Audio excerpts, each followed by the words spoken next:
இன்னைக்கு தமிழ்நாட்டில் பெண்களுக்கு பாதுகாப்பு கிடையாது. அதுக்கு ஒரு முக்கிய காரணமே வீதி வீதியாக கஞ்சா உள்ளிட்ட போதைப் பொருட்களை. ஆனா இந்த திமுக தேர்தல் அறிக்கையில் மதுவை பற்றியும் போதைப் பொருட்களை பற்றியும் ஒரு வார்த்தை கூட கிடையாது. ஒரு சின்ன there is not even a whisper about alcohol and narcotic drugs in the DMK's manifesto. இது தமிழ்நாட்டுக்கு இவங்க மறுபடியும் வந்து என்ன செய்ய போறாங்க? அதனால அந்த வகையில எங்களுடைய தேர்தல் அறிக்கை தமிழ்நாட்டினுடைய ஒட்டுமொத்த வளர்ச்சி. அதுல உங்களுக்கு இப்போது சில முக்கிய அம்சங்கள் உங்களுக்கு கொடுத்திருப்போம், நீங்க படிச்சிருப்பீங்க. அதுல கொஞ்சம் ஒரு முக்கிய அம்சங்களை மட்டும் நான் ஒரு சுருக்கமா நான் உங்ககிட்ட நான் சொல்ல போறேன். நான் இப்ப இல்ல தமிழ்நாட்டில் கிட்டத்தட்ட 1,30,00,000 இளைஞர்களுக்கு, அதாவது படித்த இளைஞர்கள், அவங்களுக்கு வேலை இல்லாம இருக்கிறாங்க. வேலை வாய்ப்பை உருவாக்குவதுதான் எங்களுக்கு ஒரு முதன்மையான ஒரு கடமையாக நாங்கள் பார்க்கின்றோம். அதில் கிட்டத்தட்ட 5 லட்சம் பேருக்கு அரசு வேலை வழங்கப்படும். 2026, 27, 27, 28 ஆகிய 2 ஆண்டுகளில் மட்டும் 2.5 லட்சம் பேருக்கு அரசு வேலை வழங்கப்படும். தமிழ்நாடு அரசு பணியாளர் தேர்வாணையம் மூலமாக கிராம நிர்வாக அலுவலர்கள் உள்ளிட்ட 4ஆம் தொகுதி பணிகளுக்கு 35,000 பேர் தேர்வு செய்யப்படுவார்கள். 2ஆம் தொகுதி பணிகளுக்கு 10,000 பேர். அரசு பள்ளிகளில் வகுப்புக்கு ஓர் ஆசிரியர் வீதம் நியமிக்கவும், காலியிடங்களை நிரப்பவும், அதாவது இன்னைக்கு 1 லட்சத்துக்கு கூடுதலான ஆசிரியர்கள் பணியிடங்கள் காலியாக இருக்கிறது. அதில் முதல் கட்டமாக இந்த ஆண்டில் 40,000 ஆசிரியர்களை நியமனம் செய்யப்படும். அதே மாதிரி காவல்துறை, தீயணைப்புத்துறை, வனத்துறை, அவர்கள் அங்க ஒரு 20,000 பேருக்கு வேலை வாய்ப்புகள். போக்குவரத்து துறையில் ஒரு 10,000 பேர். மின்சாரத்துறைக்கு கிட்டத்தட்ட ஒரு 16,000 பேர்.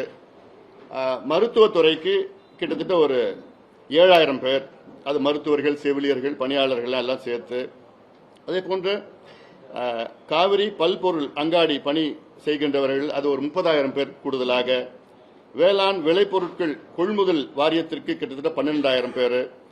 ஒவ்வொரு குடும்பத்திலும் குறைஞ்சபட்சம் ஒருவருக்கு ஒரு அரசு வேலை அல்ல தனியார் வேலை உறுதி செய்யப்படும் எங்கள் அறிக்கை மூலமாக. பட்டப்படிப்பு முடித்து வேலை கிடைக்காத இளைஞர்களுக்கு மாதம் 5,000 ரூபாய் அவர்களுக்கு நிதி உதவி கொடுத்து அவங்க படிக்கிறதுக்கோ அவங்க இருக்கிறதுக்கு உதவி செய்யப்படும்.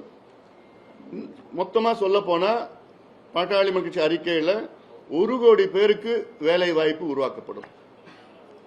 அதாவது தனியார் துறை, அரசு துறை சேர்த்து நான் சொல்றேன். அது இல்லாம சுய தொழில், இதெல்லாம் சேர்த்து 1 கோடி பேருக்கு வேலை வாய்ப்பு உருவாக்கப்படும்.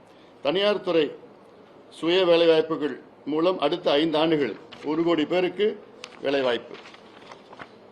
அடுத்தது, அதாவது அதுல இன்னொன்னு, வேளாண் துறை மற்றும் தோட்டக்கலை துறையில் 50 லட்சம் புதிய வேலை வாய்ப்புகளை ஏற்படுத்த இலக்கு நிர்ணயிக்கப்பட்டிருக்கிறது. அதே போன்று தமிழ்நாட்டின் இன்னைக்கு முக்கிய பிரச்சனை மதுவும் கஞ்சா போன்ற போதைப் பொருட்கள் தான். இன்னைக்கு தமிழ்நாட்டில் பெண்களுக்கு பாதுகாப்பு கிடையாது.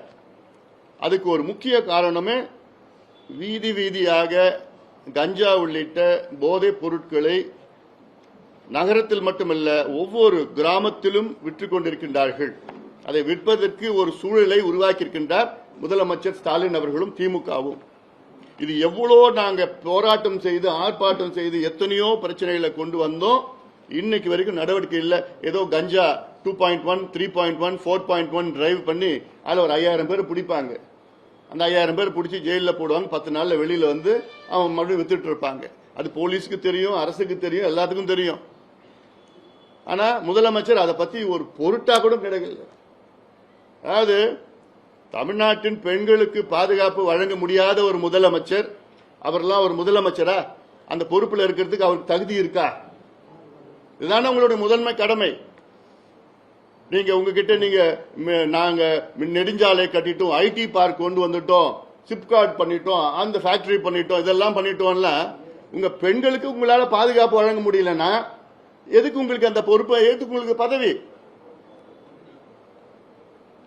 இந்தியாவிலே அதிக பெண்களுக்கு பாதுகாப்பு இல்லாத மாநிலம் தமிழ்நாடு, அதிக பெண்கள் பாதிக்கப்படுகின்ற மாநிலம் தமிழ்நாடு. அது காரணம் என்னன்னா 4700 டாஸ்மாக் கடைகள் ஒரு பக்கம், 1500 மணமகிழ் மன்றங்கள் ஒரு பக்கம்,